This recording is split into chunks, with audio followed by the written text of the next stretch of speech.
The following is a biodata of Pandji Pragiwaksono, who is widely known by the public as a successful comedian and actor. Apart from being active as actor and comedian, Pandji is also a writer, rapper, presenter, YouTuber, and reliable businessman.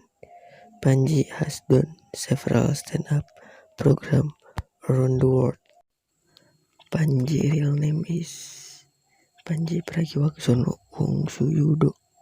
He was born in Singapore on June 18, 1979.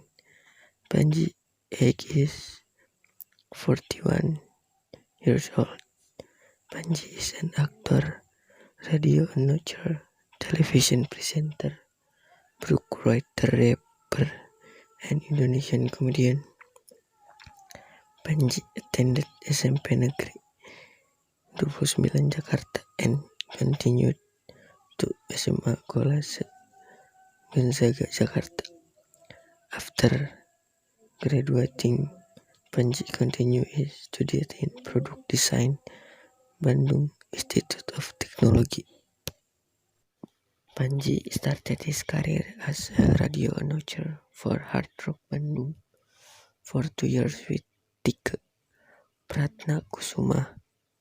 Then he moved to Hard Rock Jakarta and broadcast with Stanley Agustav for 3 years. Because of his achievement and expertise in the radio world, Pandji received an offer to host a private television program, to the Kena Deh program.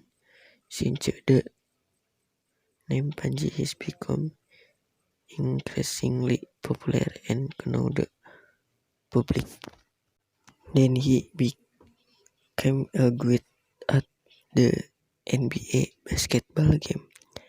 In 2008, Pandji made his debut as a rapper by releasing an album titled Proactive.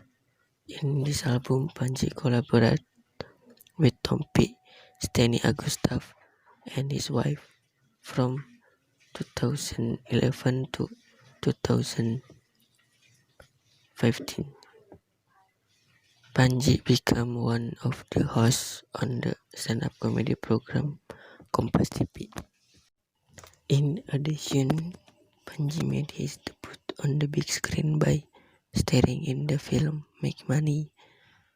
Other films starring Pandji are Comic 8, Behind 98, Comic 8 Casino Kings, Rudy Habibi, and Insyaallah Sah.